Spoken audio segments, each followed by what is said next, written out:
Hello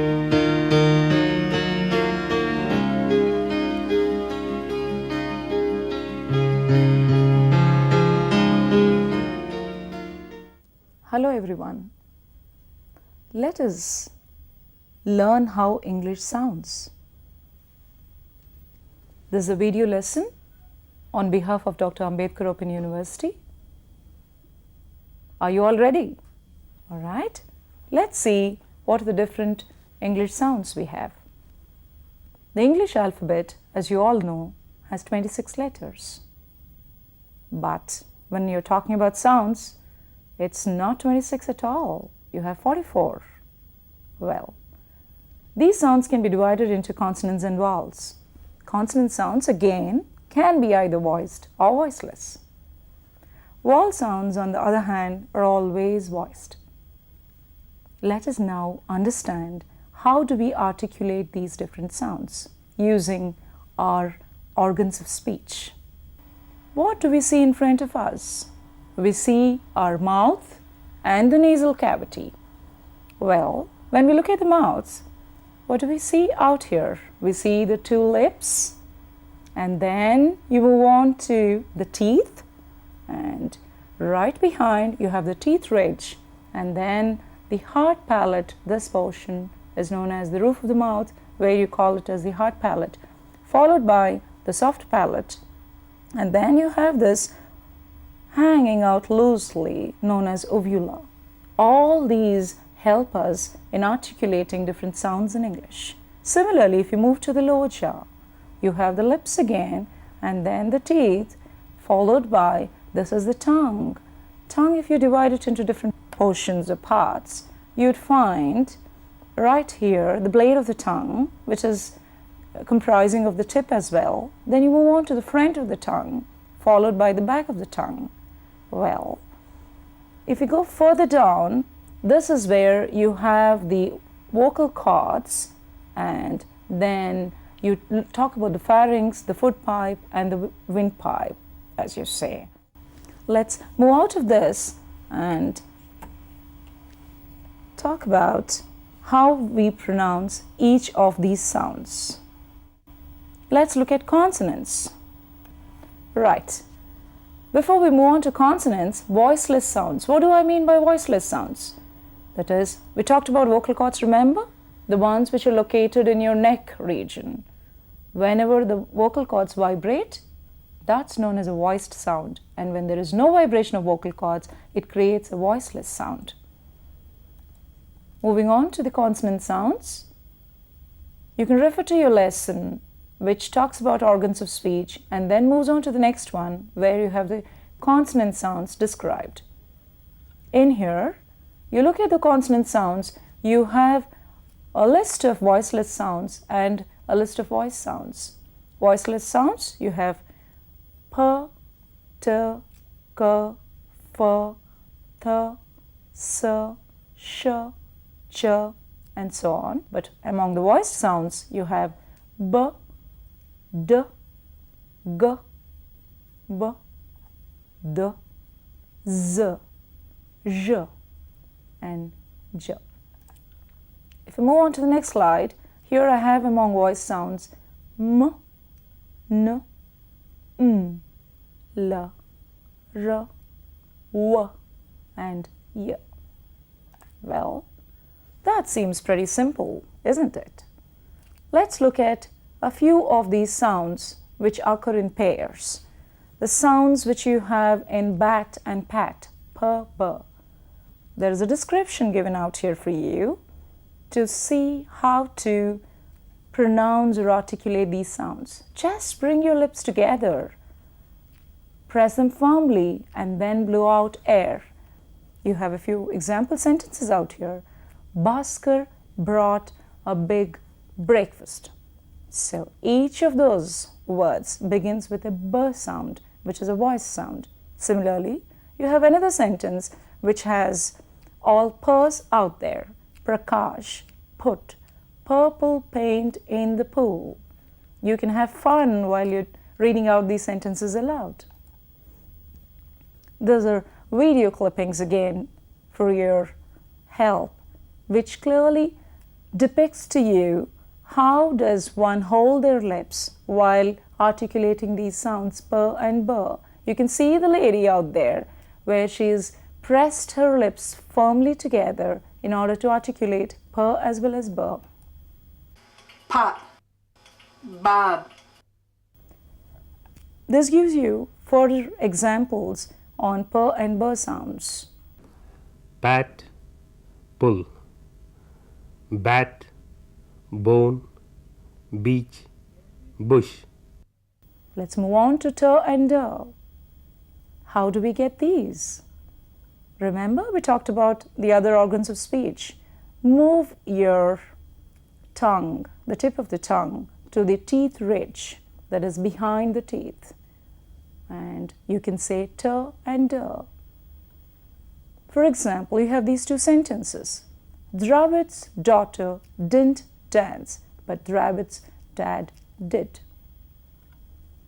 Or Tom bought a tub of butter. Over here, tub.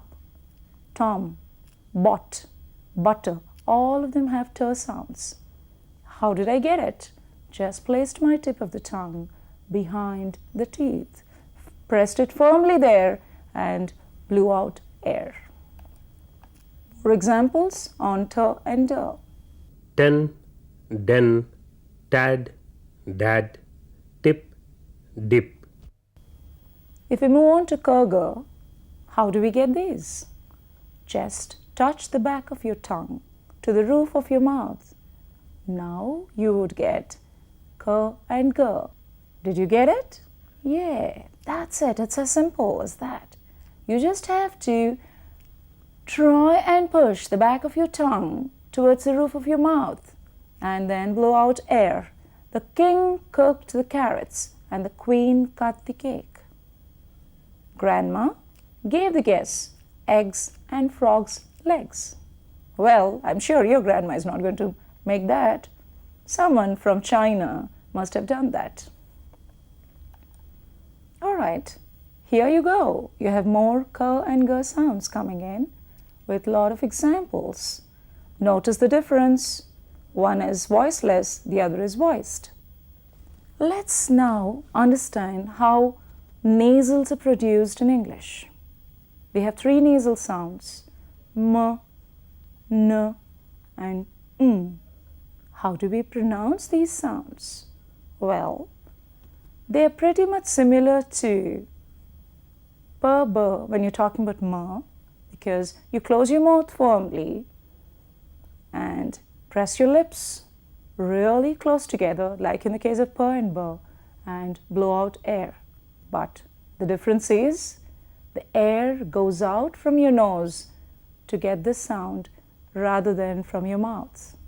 You can actually put your finger in front of your nose to make out that indeed, otherwise it's not a m sound. Please remember. Mum made me move my models. You can try saying this and you feel the air rushing out through the nose. Here you have n sound again. The picture out there shows you how the tongue is pressed at the alveolar ridge, that is the teeth ridge, just behind the upper front teeth. And then release air, not through the mouth again, but through your nose, and you can get n sound.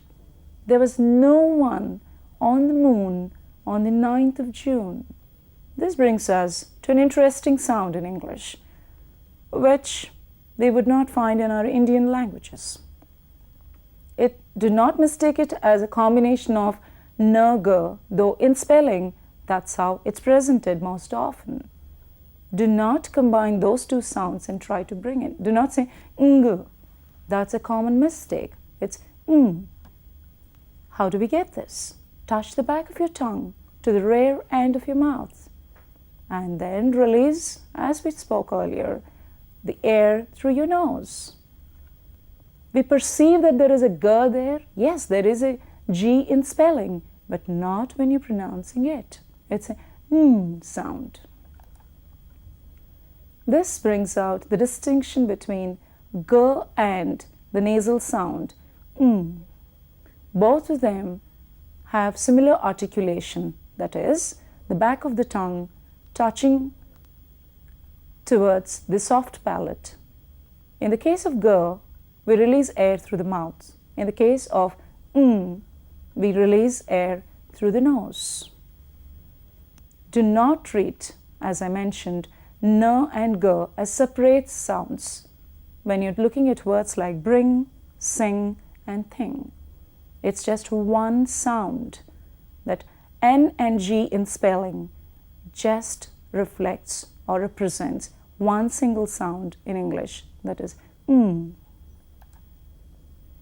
You have various examples out here which are distinguishing between the three nasals M, N, and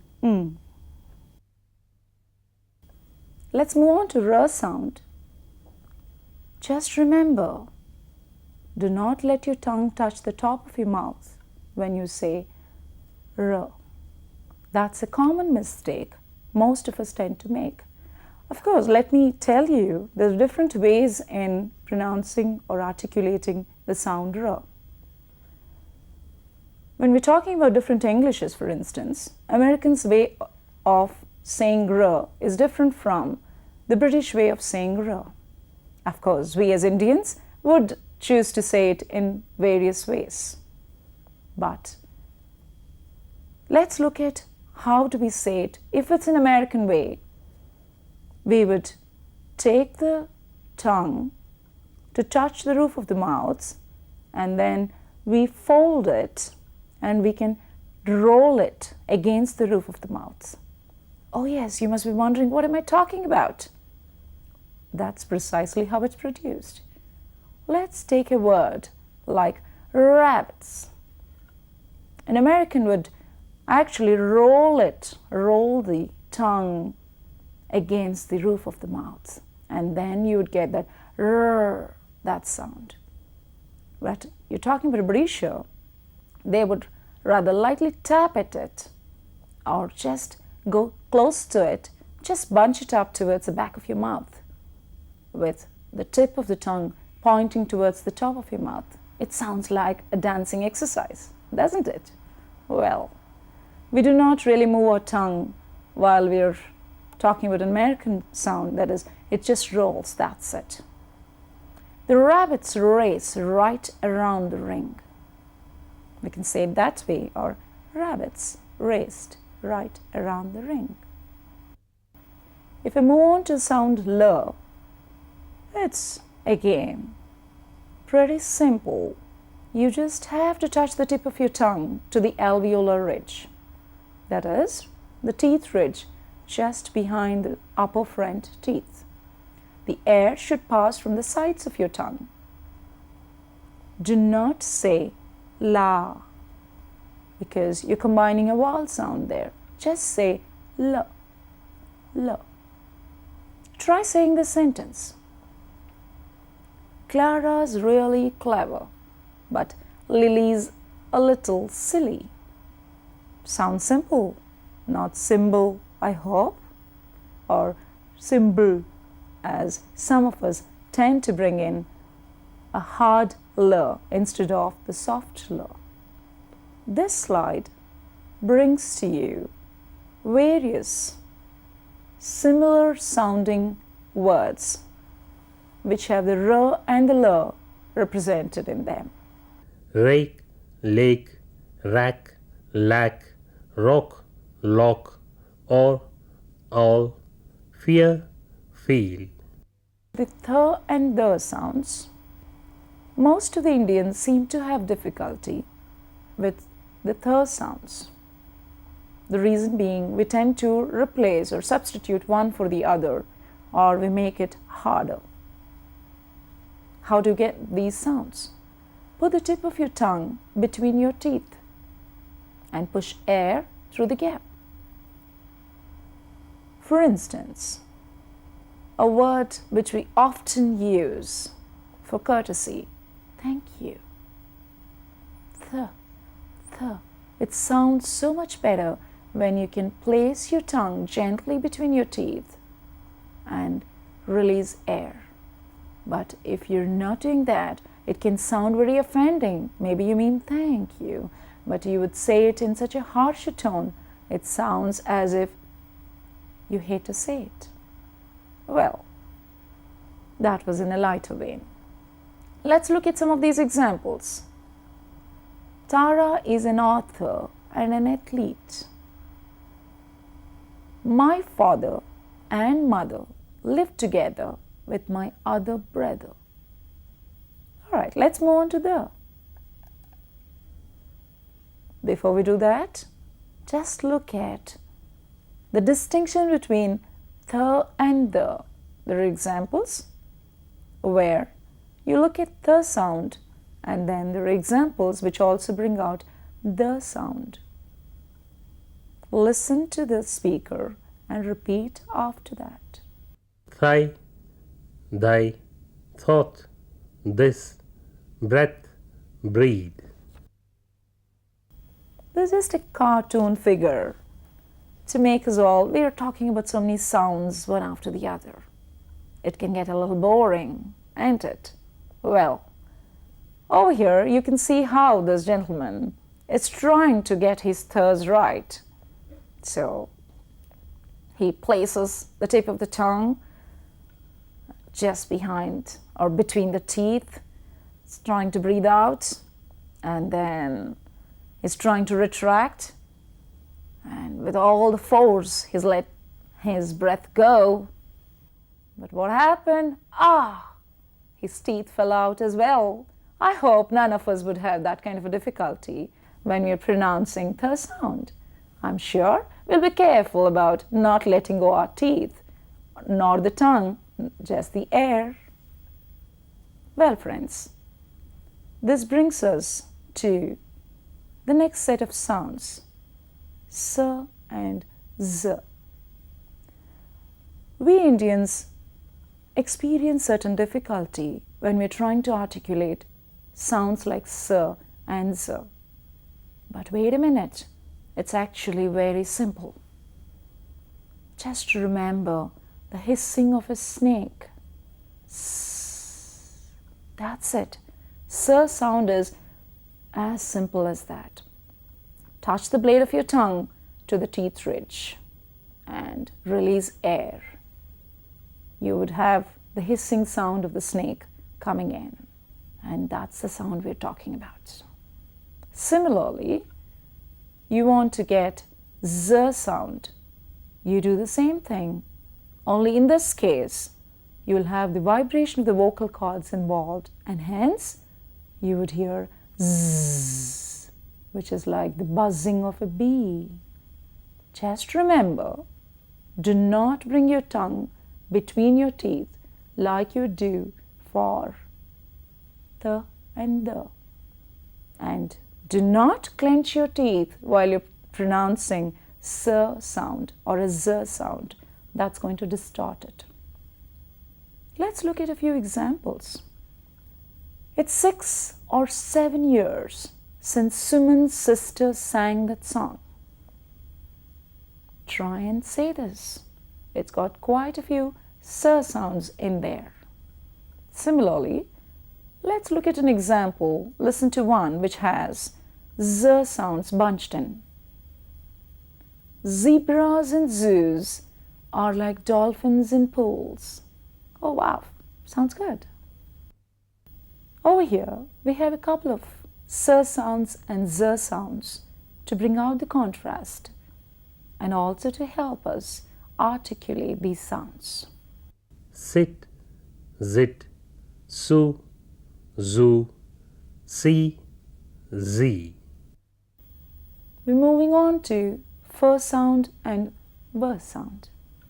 Well, the trick here to get these sounds right is press your top front teeth onto the lower lip and push the air through the gap over there. Are you ready? Yeah. Have you got your top teeth onto the lower lip? Right. Now just push the air. Here you go, the examples. Farhan found 4 frogs laughing on the floor. Similarly, if we have to get the B sound, Veera drove to Vizag in a van. Here you go. Take a close look at these 2 clippings you have. It gives you a close-up shot of how your lips should look when you say f and v. You can clearly see the upper front teeth getting onto the lower lip. And the lips are in a spread position and not in a rounded position. Remember that when you say these sounds. Now you go. Listen to these sounds, which are in these words, and repeat after the speaker. The next set of sounds.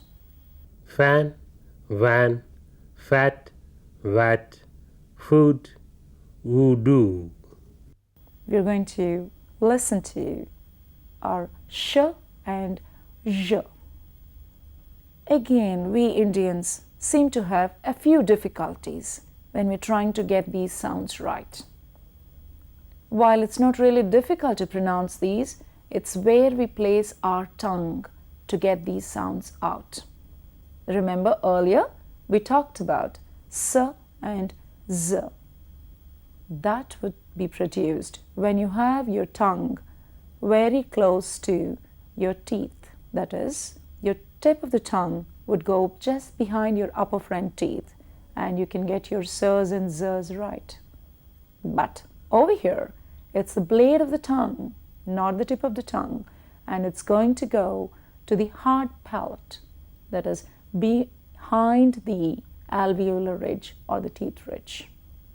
That's the space it's going to go close to, and you'd have your sh's and zh sounds coming in. Let's look at these example sentences. Shaila shouldn't wash her shoes in the shower. Sh, sh, sh, sh. You can hear that repetitively in all these words. Let's listen to the next sound, which is zh. The treasure lay on the measuring bay in the garage. You have example words. You can listen to the recording and repeat after that. This brings us to the next set of sounds. Ch and j. This is where we Indians seem to have a problem. Yeah, there are too many j's in English. Because take any of our Indian languages, what would happen is we would have an aspirated variety and an unaspirated variety. That is, I want to say something, I'd say papa, baba, mama, whatever, something like that. I wouldn't know, there isn't mama, but what we would definitely do is cha-cha, ja-ja. That's how it would go in Indian languages. But in English, you have 3 different j's coming in. But if you're with me, it's actually pretty simple. It's all very playful and fun-filled activity because the whole thing can be done using your tongue and your lips and your teeth ridge and whatnot. If you're looking at ch and j, for instance, touch the blade of your tongue to the hard palate. And it should be close to the teeth ridge. And release the air. Please round your lips and bring them forward to get these sounds. Ch, j. Hey, did you all get that? Can you feel that? That your lips are moving forward and they're getting rounded when you're saying this? Yes, that's the trick. Remember when you're saying s and z, that doesn't happen.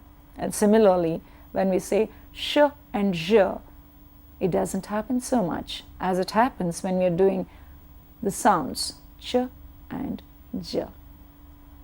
All right, let's look at a few examples. Here you are. Listen to these sounds in these words and repeat. Church, judge, You have a few example sentences out here. Which child put chalk on the teacher's chair? Ginger spilt orange juice on George's jacket. Well, isn't it fun to try and say these sounds? Yes, it is.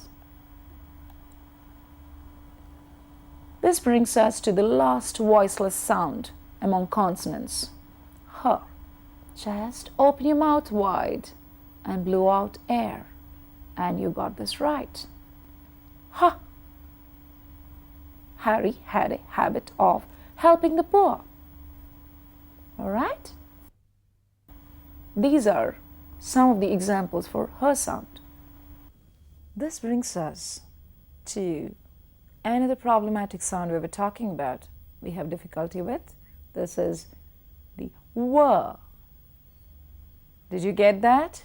Just round your lips and bring them forward and then relax. Remember earlier I was talking to you about how to get van? There you spread your lips. Here you're rounding your lips and bringing them forward. Look at the example sentence out there. William went away twice a week. Have you noticed that I was rounding my lips and bringing them forward every time I had to pronounce W? These are a few examples for pronouncing or using the W sound. Listen to them and repeat. Here you are, where you can clearly bring out the distinction between spreading out the lips and saying W and rounding your lips and saying W. That. Wow. Most often whenever you have a dry throat, what is it you're looking out for? Is it water or water? Can you make out the difference now in placing the right articulation to pronounce sounds?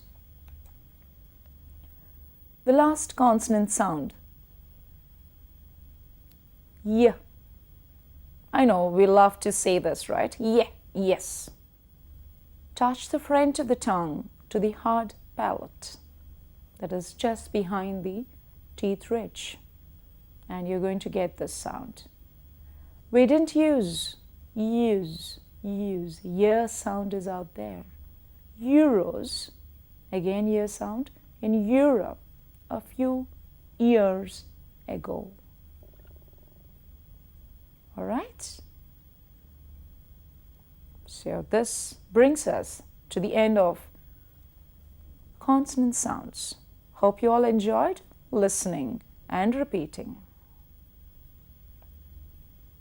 Have a great time learning and practicing. ఈనాటి మన ఉన్నత విద్యా కార్యక్రమాలపై మీ సందేహాలు, సూచనలు, సలహాలు తెలియజేయవలసిన మా చిరునామా director audio visual production and research centre, doctor BR Ambedkar open university, professor G Ramareddy Marg, road number 46, Jubilee Hills, Hyderabad 500033.